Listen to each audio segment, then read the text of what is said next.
and welcome to another edition of Through Imperial Eyes. I'm your host, Braydon Leadbetter. And I'm your co-host, Jackson Deline. A little longer there. Jackson Deline. There we go. Jackson, how are you doing on this fine Tuesday? I'm tired. I'm tired. For everyone out there, I was supposed to have my computer set up and ready, and while I'm still testing out theories of things that it could possibly be, we ultimately think that my GPU is bad, and thus my computer doesn't work. So Jackson's struggling over there. I have this really cool box that just sits on my desk right now that's got a bunch of wires in it. It's a nice piece of like interior design. It's an art piece that I have. It's very vintage and abstract. Yeah. No, I'm okay. I've been hanging out, working a bunch. How's the Star Wars life been? So as of lately, I have been hardcore into, I guess, building collections, and I keep finding good Black Series figures. I keep finding good stuff at Target, and yeah. Yeah, I went to this GameStop. So we went to Jackson, Tennessee. It's where my girlfriend's parents are. Went to make a house visit, say, hey, we shopped around for a little bit, stopped by this random GameStop, and I'm like, oh, yeah, I'll run inside and see what just see what they have, just because, if anything, I'll buy a quick little something. And it was a big mistake, actually. I walked in, and the first thing I see in the case is Poe Dameron's helmet, and I'm like, that's cool. Then I see they had lightsabers, but they had Asajj Ventress, Count Dooku, and Darth Revan, which I thought was interesting. Yeah, they released those, I think, last year. And then for figures, I'll name the ones that I found, and then I'll name the ones that I got. So they had some trooper ones. They had a Scout Trooper from Fallen Order. They had some Shadow Troopers. They had vintage collection Hoth Rebels. They had Hoth Luke, Hoth Han, a Jar Jar Binks. I'm trying to think if there was anything else. That should be it. And then I think then the ones I got Endor Leia, Endor Han, and I found the deluxe Black Series Boba Fett. It was hidden behind a Jar Jar Binks too, which I think is funny. Oh yeah, nice. The one I have, I don't think it's the deluxe. It might be. I don't know. It's the new one, isn't it? It's got like the yeah. So you have like the rocket like blasters it's got and all the fire. There's all the doodads in it. Yeah. Yeah. He's got his rifle, but then like the rifle cut in half and yeah. Well, my toy adventures has been interesting because I have two new items, but I also have. Remember the shirt I talked about on like 2 weeks ago? Yes. Is it in? I want to see it. I have it. I'm going to show it to you right now. Ready? I'm so excited. Oh my God, that's awesome. For you, everybody listening, it is a Dex's Diner shirt designed by Brian Ward. I highly recommend checking out Brian Ward's TeePublic because he has some awesome t-shirts, and this Dexter's Diner shirt is so cool. That's so awesome. Because everybody knows, if you've listened to this podcast at least once, you know Dex is like my favorite character. So yeah, today at Goodwill I saw a shirt that it was a stencil drawing of Yoda like doing a cool action pose, and it said give me coffee you must, or kill you I will. And I was like, a famous Yoda quote. It was a famous Yoda quote. Yeah, but a couple other things I got. If you'll see behind me, I have a Echo. The new Clone you got Wars. an Echo? That's cool. There was the new Clone Wars action figure line that came to Target. That was all they had was Echo. I'm guessing all the Anakins and Obi-Wans got bought out, but I found Echo. Looks exactly like Tem. So cool. And they also have Kenner Admiral Ackbar from Return of the Jedi, which I have right here. Ooh, that's cool. Found that at Target. There was Admiral Ackbar, Han on Endor, Luke on Hoth, and one of the Imperial Guards. And I was like, you know what? Ackbar, why not?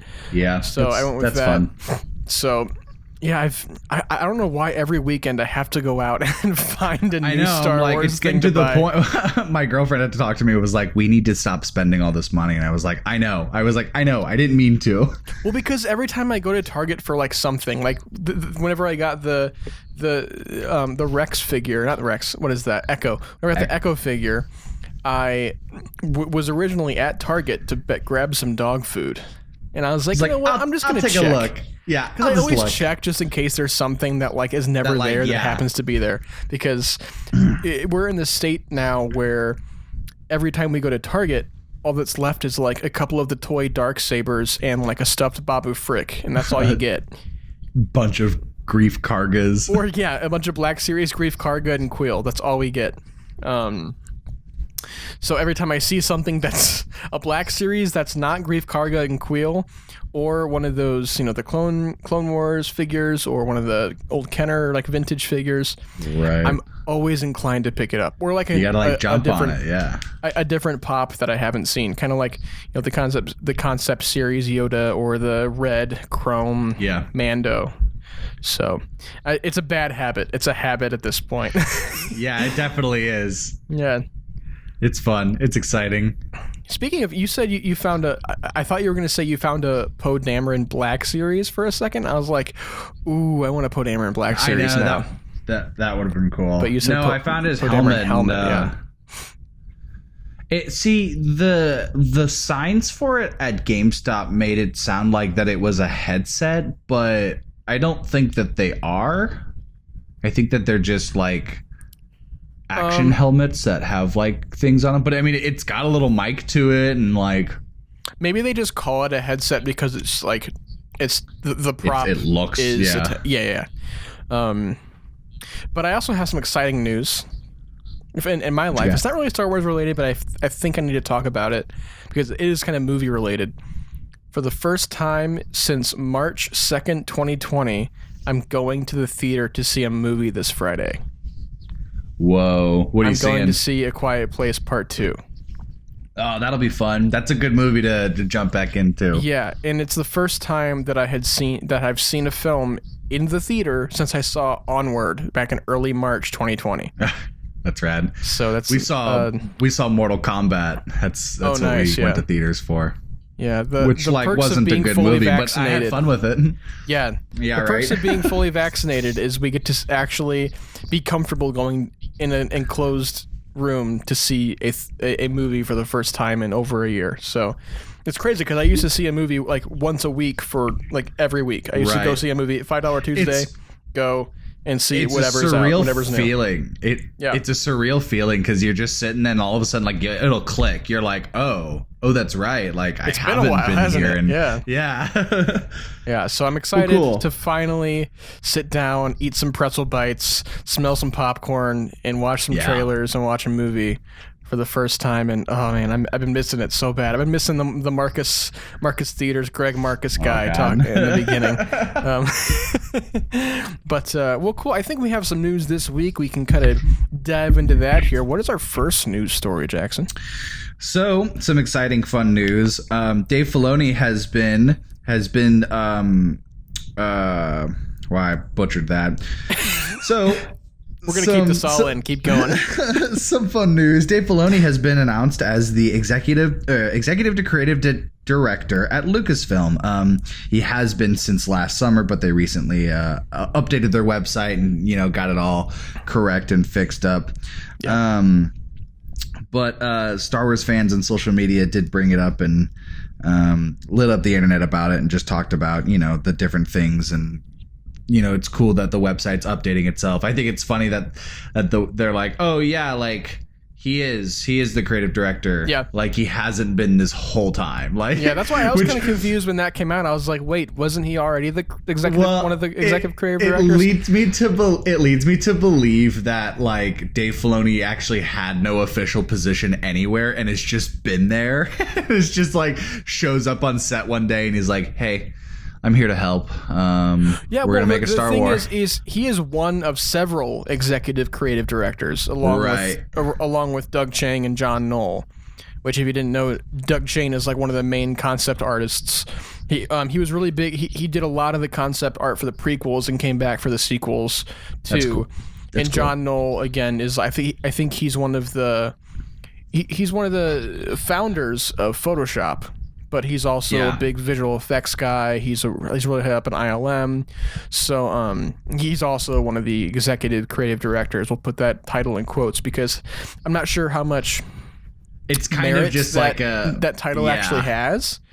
It might just be title for title's sake. I don't know how much. Yeah, it sounds like it's just definitely the area they put the like.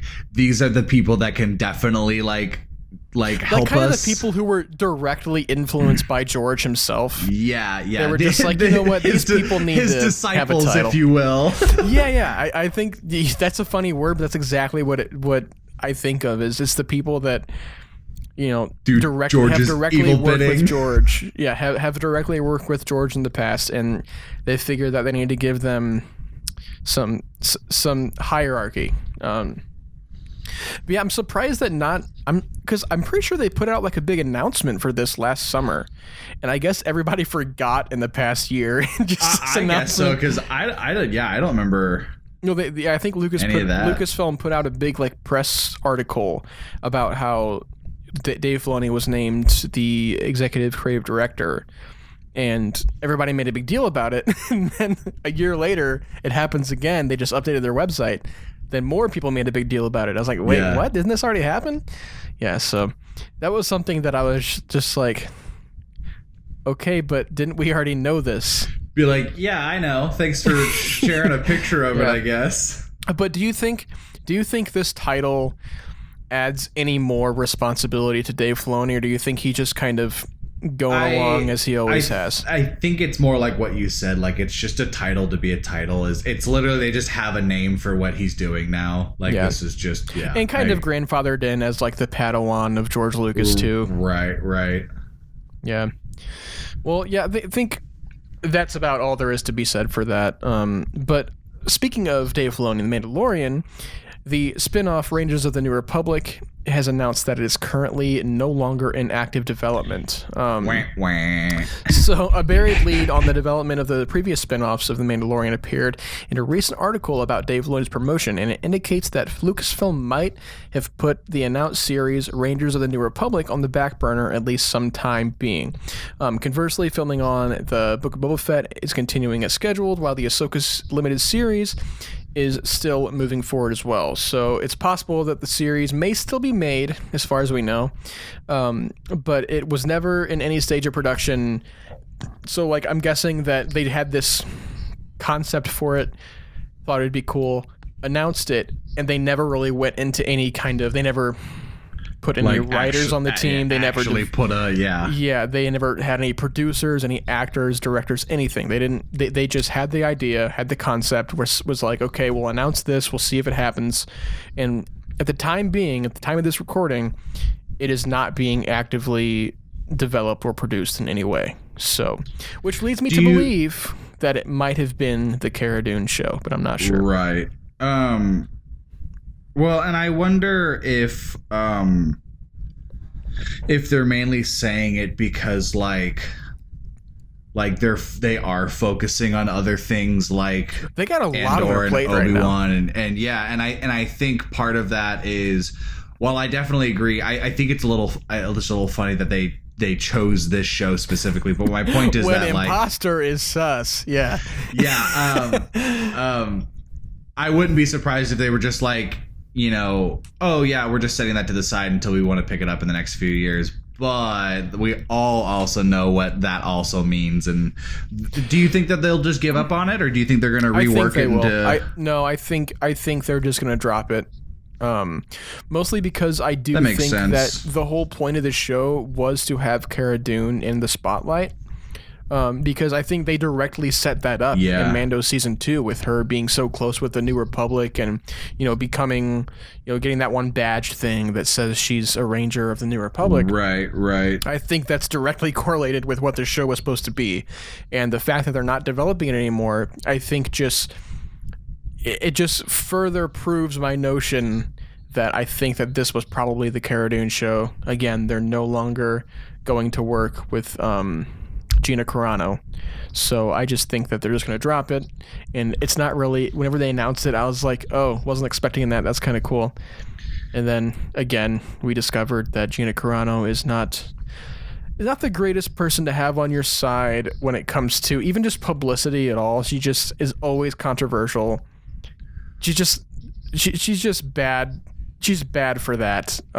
So I just think that it's best that they parted ways, and this show is kind of just either put on the back burner for an undisclosed amount of time, or just not produced at all.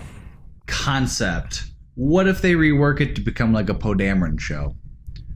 It's kind of like, I mean, Poe Dameron's like 13 years old at this point, but I mean, like, it doesn't have to be at the same time. But what I'm saying is, like, what if Rangers, it just became like the Rangers of the New Republic is still like, it's just later on. It's just more down like sequel era time frame. Maybe it focuses more on where the rebellion went post Jedi. Yeah. That could be cool. And like this, I would love. Speaking of like the New Republic and everything like that, I would love like a cool political show, a la like Bloodline. You haven't read Bloodline yet, but the novel Bloodline is a great like Leia post Jedi getting into, we get like we're like a fly on the wall in a lot of these like Senate meetings, and we get the state of the politics of the galaxy. I would love a show like that. That'd be cool. That'd be fun. Yeah. But other than that, I don't think they're moving forward much with this show, unfortunately. Yeah, I agree. Which, like, it's disappointing. In all honesty, I would much prefer if they recast Gina Carano and just. The thing is, I wasn't really too connected to her character anyway. And that's kind of my point, is that like they still had the potential to expand on it, that if you really wanted to actually keep the character around and go with your plans, just recast her. But it obviously seems that like that she's also kind of like, there's like a niche fan base that she has too, that like love Cara Dune and Gina Carano. Yeah. But also I remember them saying that like the Ahsoka series, the Rangers of the New Republic, and Mandalorian, we're all going to, like, the next season of The Mandalorian, we're all going to lead up to this big climactic event. Remember they said that? Like, it was going to be... we didn't know if it was going to be a show or like maybe like a big cinematic event with a movie. So I don't know if that affects that at all anymore, or if they're just taking that stem of the storyline and just pulling it out. I don't know. Well, you know what? I wonder if Rangers of the New Republic was supposed to be the political aspect. I think each show would have... So if it's all leading up to some big climactic thing, each show has to do their part in leading why they're important in the big climactic thing. Ahsoka show is going to be all about like probably Thrawn and just like the progression of that villain, and like the Force and the Jedi and that kind of thing. Because I guarantee you we're going to get Ezra in the Ahsoka show. And like Mandalorian is going to be all like, like King of Mandalore and getting the Mandalorians back. And whereas I would also a lot of like the underground bounty hunter aspect and the whole, maybe some kind of crime syndicates and that kind of thing. I wonder if that's what Book of Boba Fett will be about, I think. And then I think Rangers of the New Republic was supposed to be the political aspect of it, to essentially connect what the governments are doing while all of this is happening. And then they all merge together. So I wonder if they're just gonna rework it to find another way. I don't know.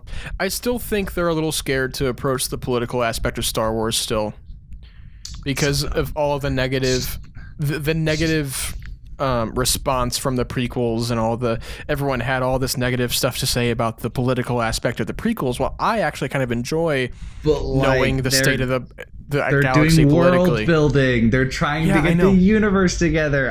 It's so dumb. I know. I hate it too. All right. Well, what is next here? All right. Up next, we have some possible Star Wars sets spotted in the Scottish Highlands. The last few months have been incredibly busy regarding live-action Star Wars. We were talking about that. They're working on a lot right now. Some photos were posted in the Star Wars Leak subreddit featuring what looks to be something similar to the Rebel turrets used during the Battle of Hoth. There is a comms bunker marking one of the structures. The idea is that this is some base or outpost in a brand new location. I would assume that this is probably for Andor. I'm guessing, but it could be some kind of Obi-Wan thing too. Who knows? Scottish Highlands makes a lot of Andor sense to me because like that just already has that like rainy, gritty look and they've to been it. in the UK for a good month now, so yeah, that's very true. I almost picture what's the planet that Jyn Erso's on? What's that planet? The beginning of Rogue One. Oh man, I couldn't tell you. I'm not brushed up on my Star Wars trivia right now. It said Scottish Highlands, and I was like, oh, I wonder if it's gonna be like one of those planets. And it was like, I wonder if we'll get like maybe a little Jyn, or like if it more in the not in the aspect of Jyn Erso, but for Galen, like it's stuff about Galen. That's interesting. I wonder if we will get aspects of the early development of the Death Star, or even, right, discovering that we do have an insider. I mean that was what Rogue One was. So I don't really. Well, I wonder if maybe not like maybe it's more. Yeah, I don't know, because it's gonna be 5 years, so it's got to be something. I'm also trying to think of like the end of Rebels, of how well did they know about the Death Star? I mean, not like in its entirety, but how well did they know about it right by the end of Rebels? Because I think about there's the episode with Saw Gerrera where he's trying to destroy the Kyber crystal like plant because they're trying to steal the crystals for the Death Star. So I wonder if they're gonna do stuff like that in Andor. Yeah, I don't know. Sabotaging some big weapon. He's like, what is this really for? And then you know. Yeah, I'm worried that the stakes are going to be presented as much higher than they actually are for the Andor show. That's something that I'm kind of worried about. That's fair. But I think that something like this set is most likely Andor, but who knows? It could be. I mean, as much as I say I don't want Kenobi to go off planet for this show, it could very well be something for Kenobi, or at least just like maybe we see Vader wreck and chop on a rebel base or something. Well, and maybe it's something like it's what Bail Organa's doing. I have a feeling Bail Organa's going to be some Jimmy Smits like storyline for the Kenobi show. Yeah, that'd be fun. That'd be really fun. Just kind of like. Because I would assume that they are still in, not full contact, but like enough that like Jimmy Smits knows where. I love how we're calling Bail Organa Jimmy Smits because he's just Jimmy Smits. Because just Jimmy Smits, yeah. And so it is. Yeah. I would imagine that Bail is in some kind of contact with Obi-Wan when he's away on Tatooine. He's got to be. You think? Was he really just going to send Leia to Tatooine and just be like, go find him? He's somewhere. Yeah, I don't know. I think that would make the most sense. I don't think we ever really talked about this, but I think Bail has to show up in Kenobi to me.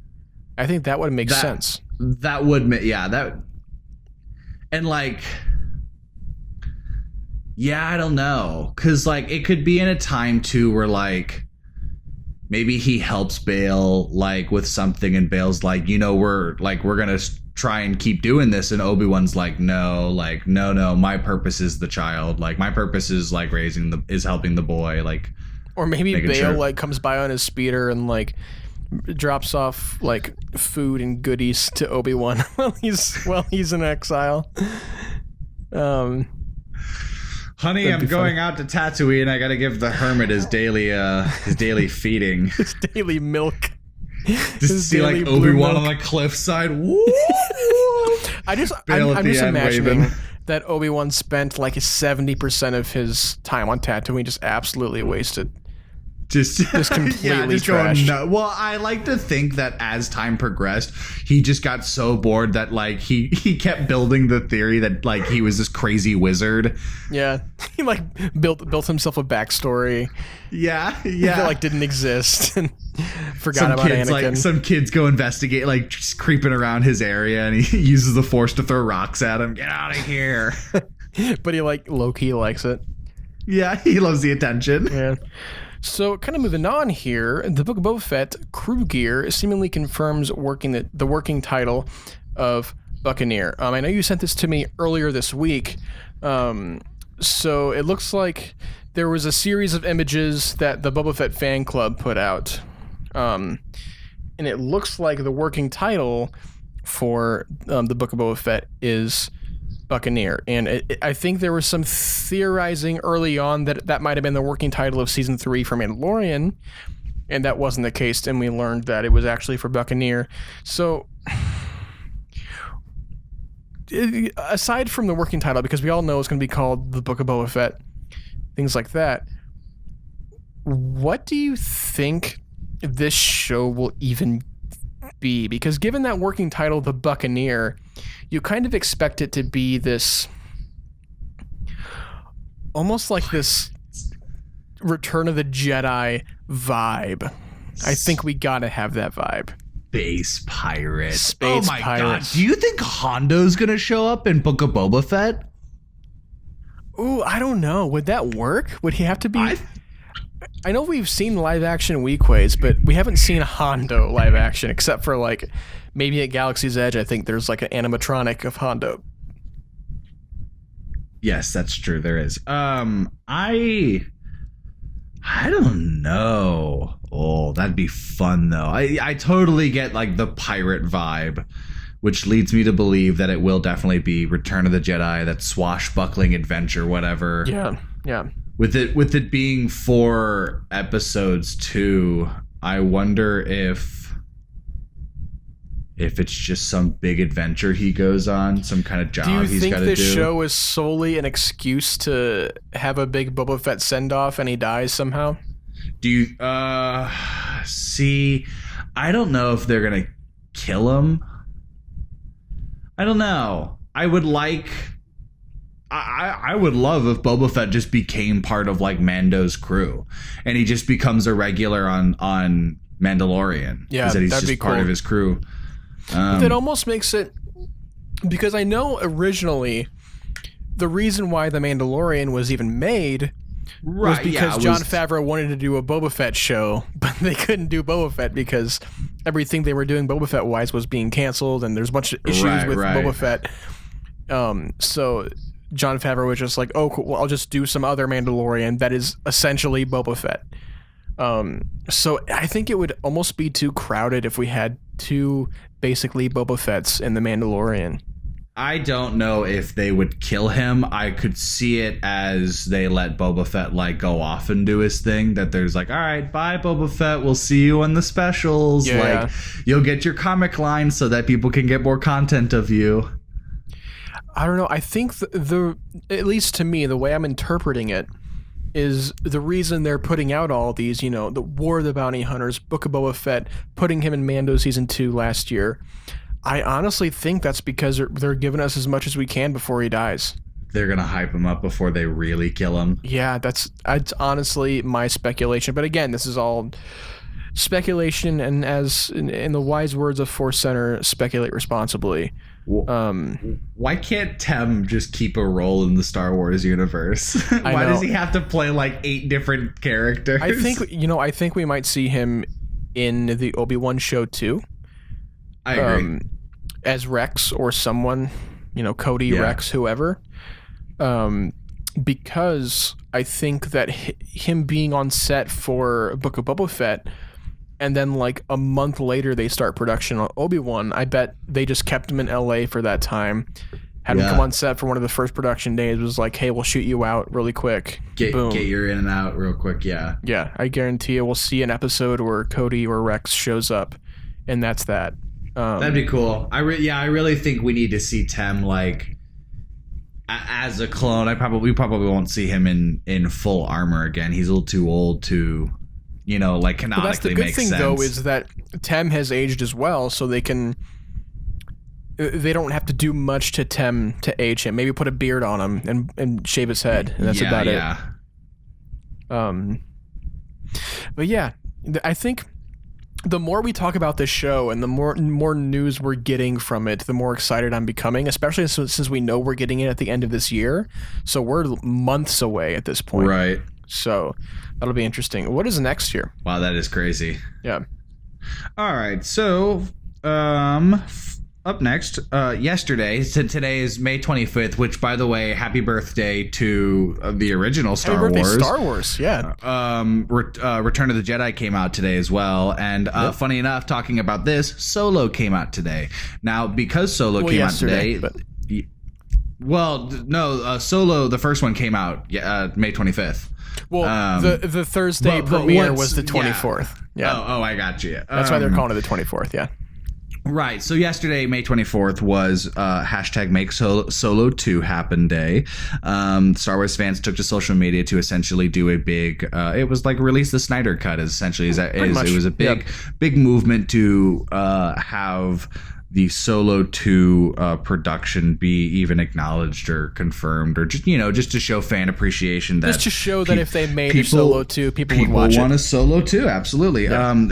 This included pretty much most of cast and crew, including director Ron Howard, writer John Kasdan, Joonas Suotamo, who's Chewbacca, Aaron Kellyman, who played Enfys Nest, Ray Park, classic Darth Maul, and some producers from ILM, head Rob Bedro, some puppeteers, composers, creature performance. Literally, like, everybody just jumped in and was just like, yeah, totally, we want Solo 2. And I hope that they are down with that. I hope that they make Solo 2, even if it is for the fan service. I hope that they do it just to have fun with it. Yeah, or just something in the Solo realm. Like, give us a Crimson Dawn show. Give us a Enfys Nest and the Cloud Riders something. Even if it's animated, that'd be cool too. Yeah, I agree. Overall, I think it's really cool that a lot of the cast and crew is down for it and wants to return and make another project like that. And I'm glad that the fan service out there is really wanting to see that as well. I'm glad that Solo is getting the hype it kind of deserves. Not in a sense of like, make Solo 2 happen, but like, make Solo 2 happen. That sounds fun. Like, that's going to be a blast, Yeah. Again, I think recently I have come around on Solo, but I used to not love it as much as I wanted to. Yeah. But I think especially in our last Cantina, again, if you're listening and you haven't checked out our Imperial Cantina for Solo, please go check that out because we have a great discussion with Jordan Dennis from the Cinema Shakedown podcast. But yeah, I think I've really come around on it, and I really began to appreciate what Alden does with Han and his approach to Han, and even with Donald Glover's Lando, and especially all the characters we get, and we get Maul and Kira and their dynamic, and I'd love to see that expanded upon, and I'd love to see the Cloud Riders and Enfys Nest expanded upon. I love some Warwick Davis Star Wars story. I think he needs to have his face in Star Wars more than just being an Ewok or then what the 7 things he's been in. Yeah, I think he needs to have his face in Star Wars more than just I think he was in the Phantom Menace and Solo. I think that was the only face appearance he's ever had. He's shown his face, yeah, but he's been in almost every Star Wars movie. But yeah, just give me more. Hashtag make Solo 2 happen indeed. All right, well, let's get to our last news story of the week. So the High Republic novel Out of the Shadows just released its first excerpt. Jackson, did you read it? I did. Good. Okay. So it released, and it looks like it's going to be coming out officially on July 27th. And it's funny because it's actually a 5-day delay from the initially announced date of July 22nd. So I'm not really sure. Obviously, 5 days, not a big deal. Who cares? Probably just some added edits or some publication issues. They wanted to get it out on a more convenient date. There will be riots in the street, and people will burn and tear. On July 22nd, exactly, people will go out protesting for Out of the Shadows to be released. Release Out of the Shadows. Yeah. Such a weird thing to... Anyway, so you did read the excerpt. What are kind of your reactions to that excerpt that was released? Right off the bat, I'm glad that we are getting more of some Reith Silas and Comac and that gang. I gotta say, I've been thinking about Reith and Comac and their crew lately. Yeah. Well, I think Reith is supposed to be a big character in Rising Storm? No, Into the Storm? What's the next one? It would be this one, Out of the Shadows. Right, but is he I'm going to saying be in is, Rising Storm? I think he's also going to be in Rising Storm. I could be down for that. wrong. Maybe. I mean, like, yeah, me too. But yeah, I really liked Reeth's character a lot. So I'm glad that, you know, I like that the novels kind of jump between these two different groups that we follow. Yeah. No, it's a pretty cool excerpt. I like it's all about like the hyperdrive vision and then the little bit of aftermath about it. I guess, should we kind of explain what the excerpt is real quick? So if you're listening and you didn't read the excerpt, basically, if you don't know the character of Nestra, they're on a ship, her and Reeth, and I think the character's name is Imri or something like that. Why can't I? Imri. She falls asleep, has this vision that the Nile are attacking this Jedi temple on this sand planet, this red sand. You know, there's an Ugnaught family like being like very distraught. Yeah, she sees like a lone Jedi defending like this family against the Nile, and yeah, she sees all that. She wakes up. Everyone's like, "Are you okay? Are you okay?" You woke up. She's like, "Yeah, sorry, just fell asleep, whatever."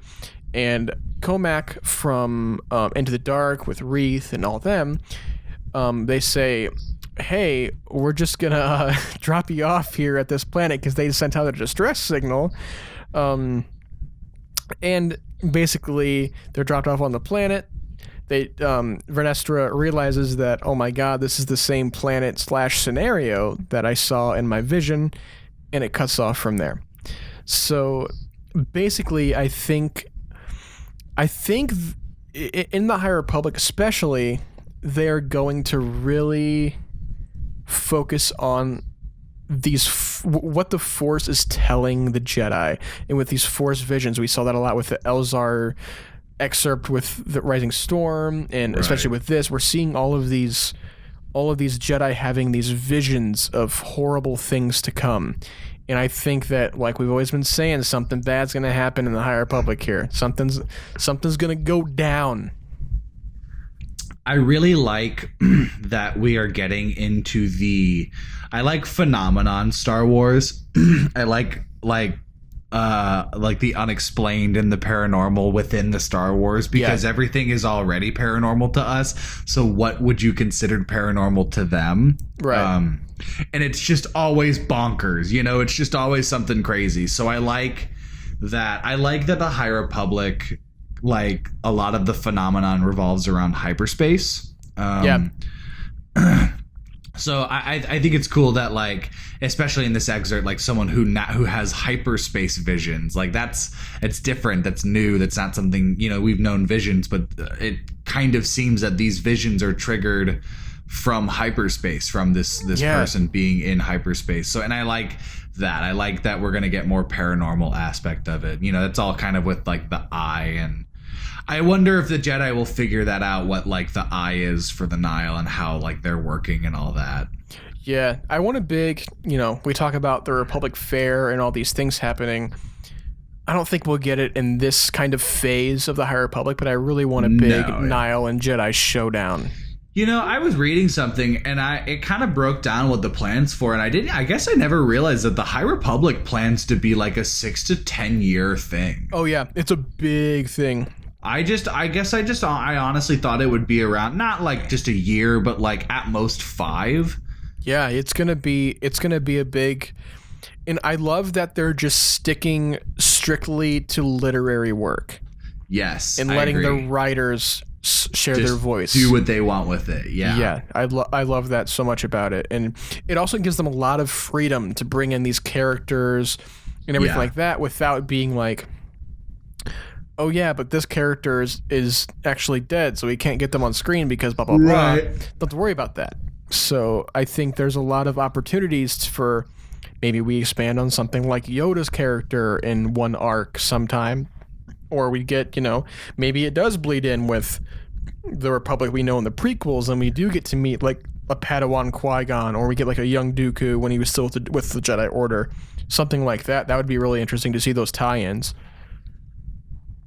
Yeah, I definitely agree. I wonder if like it'd be kind of cool if each phase of the High Republic kind of does like a time skip and it inches its way closer to Phantom Menace. Yeah, that'd be cool. I wonder how close to the Phantom Menace that the Nile stop existing, because they say it's about 200 years. I wonder how quickly they're able to shut down the Nile, or if they're like, by the time we're in the Phantom Menace, the Nile are only, extinct for 10 years, Right. Well, and I wonder too, like, are the Nile going to be like the overall villains through the entire thing, right, or is there this something just even bigger? Is just the current villain that we maybe have? Maybe the Sith come back somehow. Who knows? There's so much opportunity for I've been thinking about that too with the Sith. Actually, is I think about the line Mace Windu has in Phantom Menace, where he's like, the Sith has been destroyed for thousands of years. I feel like if the Sith return, it's either gonna be small enough that no one knows about it, or it'll be like a weird continuity thing, that like maybe just Mace Windu didn't know. Maybe, it is the thing that we get with the rule of two, and we do get some Sith coming back, but they're not completely known to the Jedi as Sith. They're just these dark Force user things. I think people. That's kind of what like Marchie and Ro's plan is, to essentially like make a Sith, but it won't be the Sith. Right. It's kind of their way to make a Sith without having to call it a Sith and negate the canon. It's gonna be like Dark Energon from the Transformers movies. It's gonna turn people into brainwashed zombie things, and it's gonna give everyone superpowers. And I think I only ever saw the first Transformers movie. It was back when it first came out, like 2007. Like the OG, the original, Michael cartoon Bay. one. Or, okay. See, like 2007, Shia LaBeouf. Welcome to Transformers talk. I'm gonna say quick things. Revenge of the Fallen is not as bad as people say it is. Dark of the Moon is the best Transformers. I never saw 5. You don't need to watch 4, and I don't know, 1's fine. Thank you for coming to Transformers Talk. Welcome back to Through Imperial Eyes. See you next year, yeah. See you next year. But yeah, again, I'm excited for this next era of the High Republic, because I just want to know where the story is going to go, because they've been setting up something's going to happen. Something big's going to happen in this next, release of books. And I just want to know where the story is going to go. Because we had the Great Disaster. That's kind of the big hook the opener, the first phase. Now we're kind of in the phase 2, so it's kind of, we don't know where we're going from here. So, but are we in the phase 2? Like, are we really still in the phase 1? Yeah. What if we're in like phase 1, part 2? Who knows? This is just gonna be like a side anecdote that we'll have to tell in order to explain like the other big thing that's actually something happening. That happens like 6 years from now. Yeah. It'd be like, all right, well, this happens, but first there's these 4 books that came out, and they set everything else up. Well, we're gonna follow along, so we can actually be like, those books that came out 4 years ago that explain this little minute detail. Like, we have our answers now. You gotta go read it to get this answer. So, yeah, that'll be fun. Well, cool. I think that about does it for the news this week. Thank you so much for tuning in, and I hope you learned something about the Star Wars. If you want to find us on the social medias, you can always find us on Instagram at Through Imperial Eyes Pod, on Twitter at Imperial Eyes Pod, and on YouTube, you can just search up Through Imperial Eyes Podcast, making sure you put podcast after the podcast name. Jackson, where can they find you? As always, you can find me on Twitter at QuacksonScaleen. That's QUACKSON, and Scalene like the triangle. And then you can follow my photography Instagram, which is at Daleen_photography. Daleen spelled DALEEN_photography. Braydon, what about you? And as always, you can either find me in your backyard, or you can find me on Instagram at braydonleadbetter, or Twitter at braydathlon, or on Letterboxd, just Braydon Leadbetter. I'm going to check out what movies I'm watching and reviewing. Jackson, stop laughing. Braydon just like presses against a window. You guys want to talk about a Star Wars? You like Star Wars? Yeah. But as always, please make sure to leave that rating and review on Apple Podcasts if you haven't. It really helps out the show. If you don't have Apple Podcasts, please check out our Spotify. If you use the whatever, Google Podcasts, whatever Google else, has a Overcast. podcast. We're on literally almost every podcast streaming platform, so just check out everywhere. wherever you need to. So, make sure to check out, by the time this releases, it'll be tomorrow. We'll be talking about The Bad Batch, new episode. check out the Bad Batch Report coming out on Friday. And other than that, if you don't care about our Bad Batch reviews, you can check out our news next week, another juicy episode of Star Wars news. But I think until then, may the Force be with you. Okay, bye.